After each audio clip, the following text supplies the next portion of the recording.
The sun hung low above Umuagu village, its fiery rays glinting off the rust-red earth. Evening was falling, and as always, the air was alive with the sound of gossip.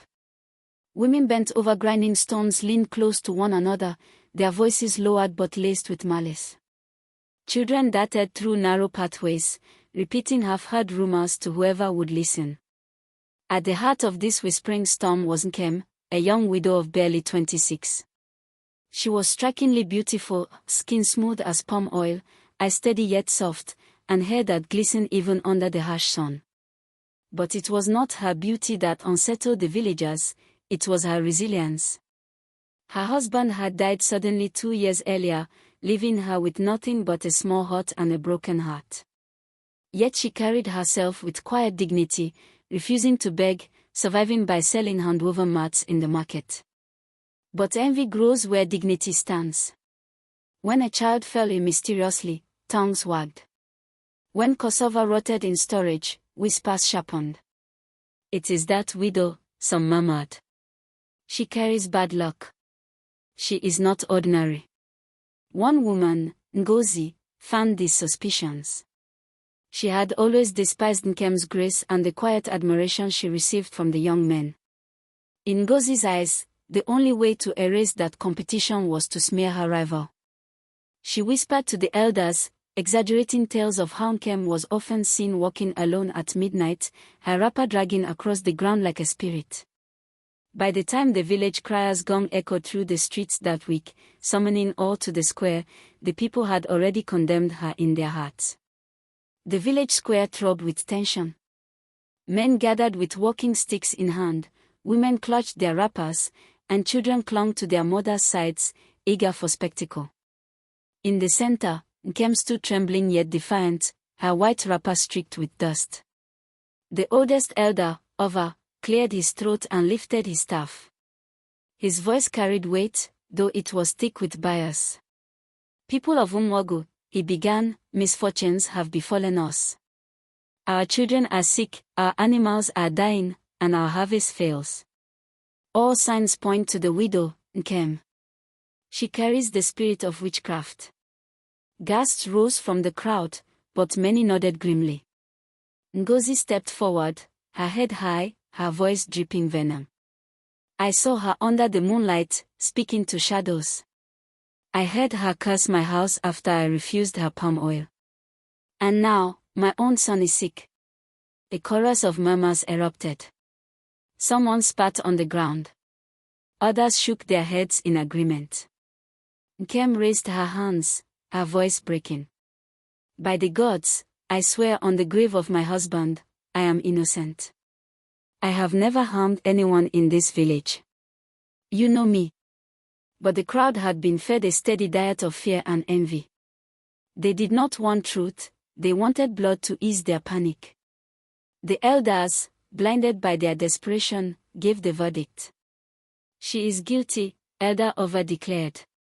Let her be stoned, so peace may return to Umuagu. The square erupted in approval. The people dragged Nkem to the edge of the marketplace, near the ancient Iroko tree where executions were carried out. Dust rose as she stumbled, her wrapper tearing. Children followed, chanting as though it were a festival. They forced her to kneel, her face pale, eyes wide with horror. Tears streamed down her cheeks, but she raised her voice to the heavens. God of justice, you see my innocence. If they spill my blood unjustly, let the truth rise louder than their stones. The first stone came from Ngozi's hand, striking Nkem on the shoulder. Another followed, and then another. The crowd became a storm of violence. Sharp cries and the dull thud of stones against flesh filled the air. Nkem's voice grew faint, her body crumpling under the barrage. At last she collapsed, her face pressed into the dirt, blood mingling with the soil. A heavy silence fell. Even the birds seemed to stop singing.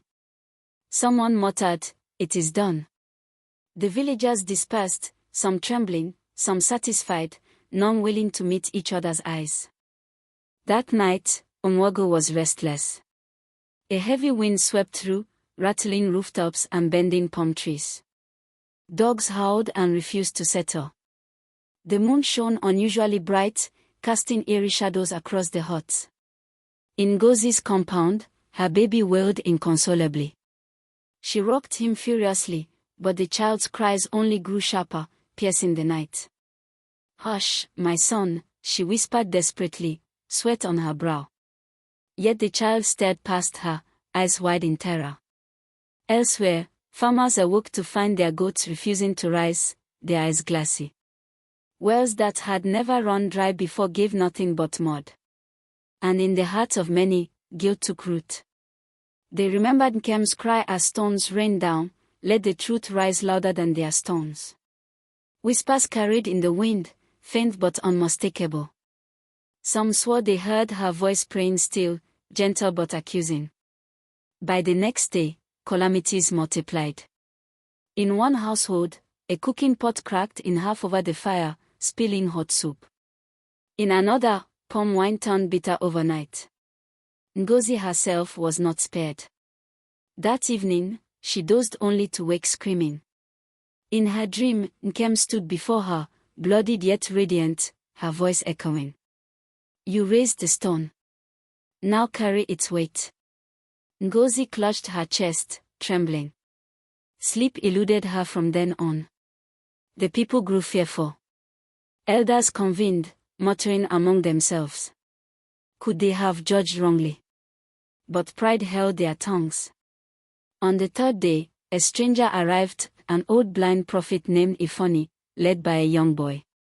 He carried no staff yet walked steadily, his milky eyes hidden beneath his woven cap.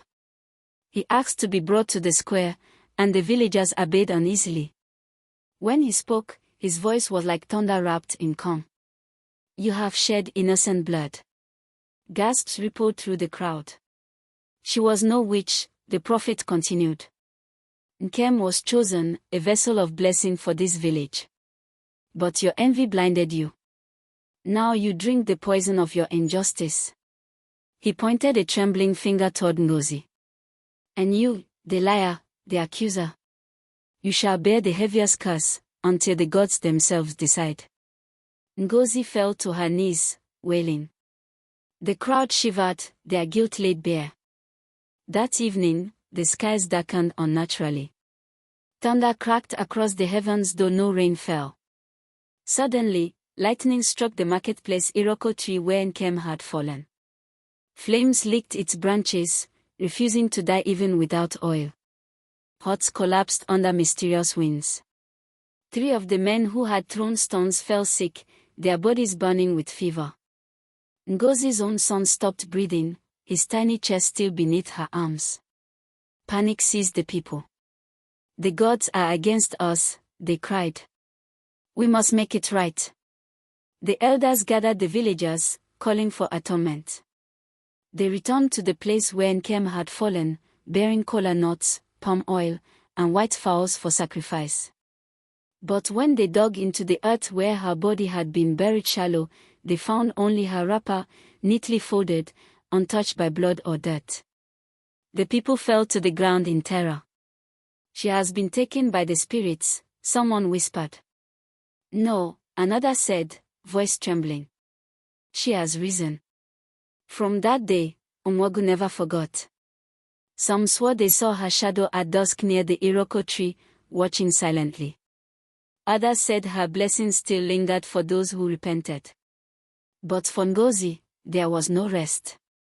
She grew frail, her beauty withered, and her days ended in madness, whispering Nkem's name until her last breath. Umuagu learned its bitter lesson: to raise stones against the innocent is to bring calamity upon oneself.